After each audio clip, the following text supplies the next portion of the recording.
अस्सलाम वालेकुम नाजरीन। दो अहम ख़बरें हैं। एक तो मुसलसल पाक फ़ौज ने ऑपरेशन शुरू कर रखा है जो दहशतगर्दी के ख़िलाफ़ है, मिलिटेंसी के ख़िलाफ़ है, खैबर पख्तूनख्वा में और बलूचिस्तान में।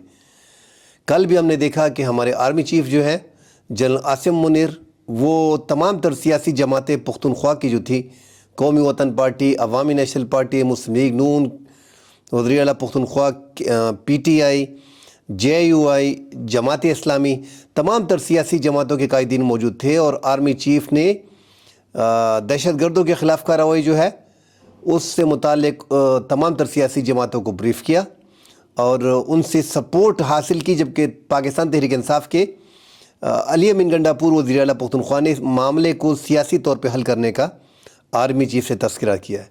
नाज़रीन, दो बड़े ऑपरेशन हुए जो पाक फ़ौज ने, जैसा कि मुसलसल ऑपरेशन कर रही है दहशतगर्दों के ख़िलाफ़, जो मिलिटेंट्स हैं जो सूबे में अमन व अमान की सूरत हाल को ख़राब कर रहे हैं और सिक्योरिटी फोर्सेस पे हमले कर रहे हैं।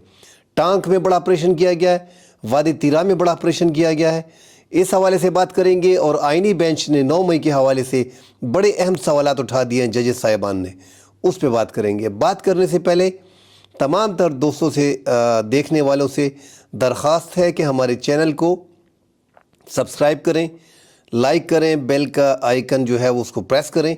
अगर पसंद आता है हमारी वीडियो, हमारी ख़बरें, तो अपने कमेंट और अपने सवालात ज़रूर करें।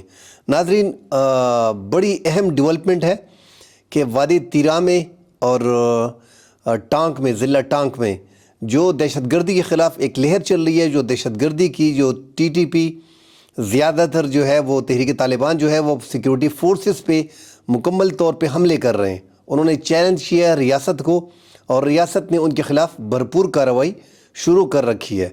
मामलात हम बार बार अपनी व्लॉग में अफ़गानिस्तान का हवाला देते हैं कि अफ़गान तालिबान के साथ जैसे ही मामलात ख़राब हुए हैं तो उनको एक प्रॉक्सी के तौर पे अफ़गान तालिबान जो है वो तहरीक तालिबान को यूज़ करते हैं पाकिस्तान में और इनको जदीद असलहा दिया जा रहा है और वो पाकिस्तान के ख़िलाफ़ बाकायदा मुनज़्ज़म तरीके से सिक्योरिटी फोर्सेस पे हमले कर रहे हैं। ISPR की जो प्रेस रिलीज़ जारी हुई है उसके मुताबिक ये फिर कार्रवाई हुई है 12 और 13 जनवरी के दरमियान। ये इंटेलिजेंस बेस्ड ऑपरेशन है जो ज़िला टांक में किया गया है। ज़िला टांक में जो इंटेलिजेंस बेस्ड ऑपरेशन था सिक्योरिटी फोर्सेस का, उसमें जो है वो 6 दहशतगर्द जो हैं वो हलाक हो गए हैं तहरीक तालिबान के। और जो दूसरा ऑपरेशन किया गया है वो भी सिक्योरिटी फोर्सेस ने किया है जिसमें इंटेलिजेंस बेस्ड मालूमात थी और उसमें जो है वो वादी तीरा का इलाका है, ज़िला खैबर है, इसमें 2 दहशतगर्दों को जो है वो हलाक किया गया है। अब तक 8 दहशतगर्द जो हैं वो इन 2 मुख्तलिफ़ कार्रवाइयों में जो है वो हलाक कर दिए गए हैं। और जो बाकायदा एक ऑपरेशन, मतलब बाकायदा एक कार्रवाई इनके ख़िलाफ़ जो एक प्लानिंग के ज़रिए लॉन्च की गई है, हम देख रहे हैं कि मुसलसल हर दिन एक ऑपरेशन, 2 ऑपरेशन जो है वो आर्मी के सिक्योरिटी फोर्सेस के मुख्तलिफ़ इलाकों में जो है वो इंटेलिजेंस बेस्ड मालूमात पे किए जा रहे हैं, जिसमें सिक्योरिटी फोर्सेस का नुकसान भी नहीं हो रहा, अवाम को जो है एक इलाके से दूसरे इलाके जो है वो उनको शिफ्ट भी नहीं किया जा रहा। और ये मालूमात की बिना पे जो ऑपरेशन किए जाते हैं, जो सिक्योरिटी बेस्ड ऑपरेशन होते हैं, उसमें नुकसान भी जो हमारी फोर्सेस का है उसका कम होता है। मतलब जानी नुकसान को बचाने के लिए कोशिश की जा रही है कि जितने भी इंटेलिजेंस मालूमात होती हैं उसकी बिना पे ऑपरेशन किया जाए, टारगेटेड ऑपरेशन किया जाए और दहशतगर्दों को जो है वो उनका सफाया किया जा सके। तो ये ऑपरेशन कामयाबी से जा रहे हैं। हम देख रहे हैं कि गुज़िश्ता चंद दिन से इसमें मुसलसल रोज़ाना के हिसाब से 1 और 2 ऑपरेशन हो रहे हैं। नाज़रीन, दूसरी जो अहम ख़बर है वो है आइनी बेंच की। जैसा कि हम सब जानते हैं कि 26वीं आइनी तरमीम के तहत आइनी बेंच बनाया गया है जस्टिस अमीनुद्दीन की सरबराही में। और जस्टिस अमीनुद्दीन की सरबराही में जो केस चल रहा है मिलिट्री ट्रायल का, मिलिट्री कोर्ट में, जैसा कि हम सब ने देखा है कि अब तक 85 एहलकारों को जो है वो मिलिट्री कोर्ट से सज़ाएँ मिल चुकी हैं। ये मिलिट्री कोर्ट पे जो ये जो आइनी बेंच है मिलिट्री कोर्ट के दायरे इख्तियार पे जो अपील है, इंटर कोर्ट अपील है, उस पे समाअत हो रही है कि आया मिलिट्री का दायरा इख्तियार है कि नहीं है। तो सुप्रीम कोर्ट ने बड़े अहम सवालात जजेस ने उठाए, वो डिटेल से आपसे शेयर करते हैं। आज की जो समाअत में हुआ है जस्टिस अमीनुद्दीन की सरबराही में 7 रुकनी बेंच, जैसा हमने कह दिया कि इस बेंच के सरबराह जो हैं वो जस्टिस अमीनुद्दीन साहब को लगाया गया है। इसमें वज़ीर दिफा के जो वकील हैं ख्वाजा हारिस साहब हैं, जो मुसलसल अपने दलाइल दे रहे हैं। कल भी इनके दलाइल होंगे। समाअत फिर मुलतवी हो गई है। ये जो समाअत है कल तक के लिए मुलतवी हो गई है। ख्वाजा हारिस ने दलाइल देते हुए लायकत हुसैन एक केस था जिसमें मिलिट्री कोर्ट हुआ था, और उस हवाले से डिटेल से बताया। ये सिविल जराइम मिलिट्री कोर्ट्स में सिविलियन के ट्रायल का मुकदमा है। जैसे जमाल मंदोखेल ने रिमार्क्स दिए कि देखना ये है कि सिविलियन का किन हालात में ट्रायल होता है। वकील का कहना था कि किसी फौजी को काम से रोकने पर उकसाने का ट्रायल आर्मी एक्ट के तहत होगा। सुप्रीम कोर्ट माजी में करार दे चुकी है कि रिटायर्ड एहलकार सिविलियन होते हैं। इस मौके पर जस्टिस जमाल मंदोखेल ने वकील से मुकालमा करते हुए कहा कि आपका सारा इन्हिसार FBLE केस है। FBLE एक केस है जिसमें रिटायर्ड ब्रिगेडियर थे जो चीफ एडमिनिस्ट्रेटर जुल्फ़िकार अली भट्टू को उस टाइम से अंदर और फ़ौज के अंदर से और बाहर से साजिश में मुलविस थे। उस हवाले से बात कर रहे हैं कि FBLE केस जो है उसमें रिटायर्ड और हाजिर सर्विस अफसरान दोनों मुलविस थे। मौजूदा केस में किसी पर फौजी काम से रोकने पर उकसाने का इल्ज़ाम है आर्मी एक्ट के तहत, तो जुर्म तब बनेगा जब कोई एहलकार शिकायत करेगा। वज़ारत दिफा के वकील ने जवाब दिया कि फ़ौज का डिसिप्लिन भी ख़राब करेगा वो मिलिट्री कोर्ट में जाएगा। जस्टिस जमाल मंदोखेल ने इस्तफ़ाद किया कि अब फ़ौज के काफ़िले पे हमला करना डिसिप्लिन ख़राब करना है। जस्टिस मुसरत हिलाली ने इस्तफ़ाद किया कि किसी फ़ौजी का चेक पॉइंट पर सिविलियन से तनाज़ा हो तो क्या ये भी डिसिप्लिन ख़राब करना होगा। जस्टिस जमाल मंदोखेल ने वकील ख्वाजा हारिस से मुकालमा करते हुए कहा कि आर्मी एक्ट का दायरा जितना आप वसी कर रहे हैं इसमें कोई भी आ सकता है। तो बड़ी डिटेल से बहस हुई। जस्टिस हसन रिजवी ने रिमार्क्स देते हुए इस पहलू को मद्देनज़र रखें कि FBLE केस जो है वो मार्शल लॉ का दौर का था। जैसे मैंने बता दिया, जुल्फ़िकार अली भट्टू उस वक्त सिविल मार्शल लॉ एडमिनिस्ट्रेटर थे।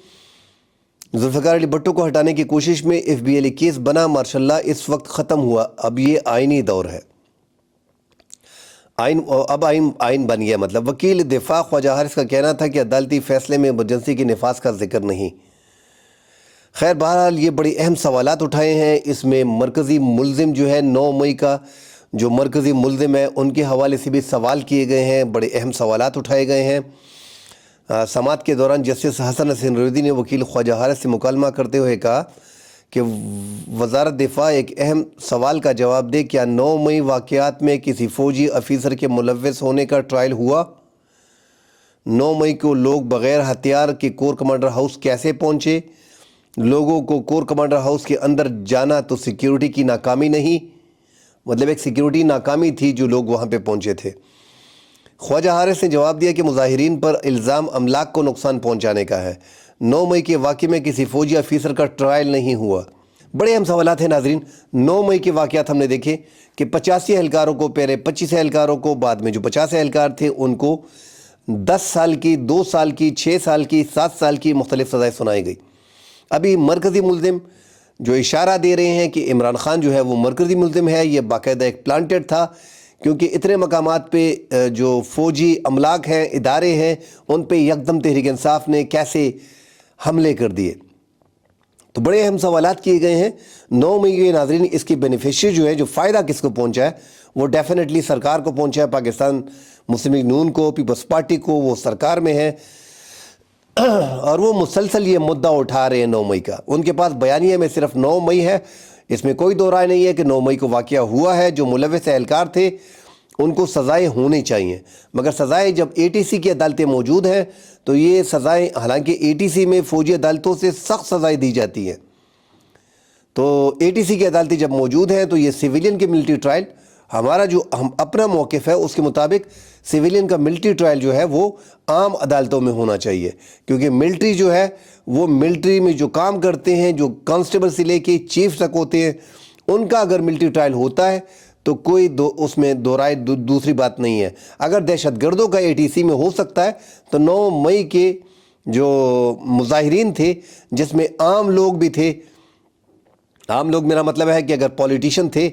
उन्होंने उकसाया भी है, तो बेचारे आम लोग, गरीब लोग बीच में गए हैं, जिन्होंने पत्थर मारे हैं, जिन्होंने गेट को लात मारी है, जिन्होंने وہاں پہ جا کے ایک جرم سرزد ان سے ہوا ہے، ان کو سزائیں ملٹری کورٹ میں دے دی گئی ہیں۔ اگر یہ سزائیں سولین عدالت میں ہوتی تو مطلب ایک تو باہر کا پریشر جو ہے وہ نہیں آتا، یورپی یونین کا، اقوام متحدہ کا، بڑے مسائل پاکستان کو آگے فیس کرنا پڑ سکتے ہیں۔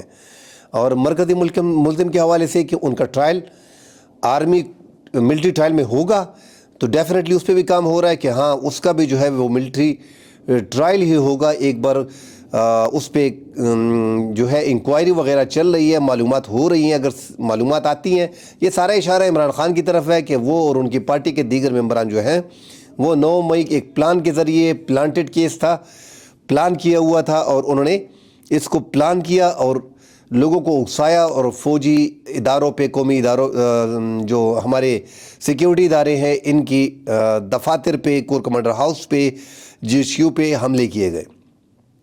تو یہ ایک بڑا اہم کیس ہے۔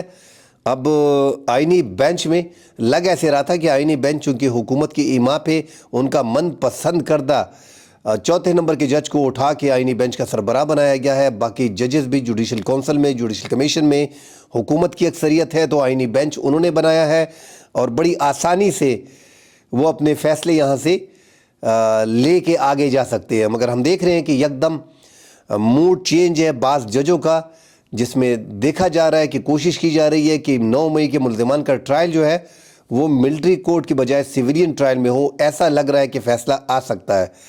جسٹس شاہد بلال اور جسٹس امین الدین بیچ میں خاموش ہے، جو سربراہ ہے بینچ کے، اور جسٹس شاہد بلال جو ایک سینئر جج ہیں وہ بیچ میں خاموش ہے۔ باقی ججز جو ہیں وہ باقاعدہ سماعت میں بڑے اہم سوالات کر رہے ہیں۔ دیکھتے ہیں آگے کل اس سماعت میں کیا ہوتا ہے، اس پہ مزید ڈیٹیل سے بات کریں گے۔ فی الحال کے لیے اجازت دیجیے، اللہ حافظ۔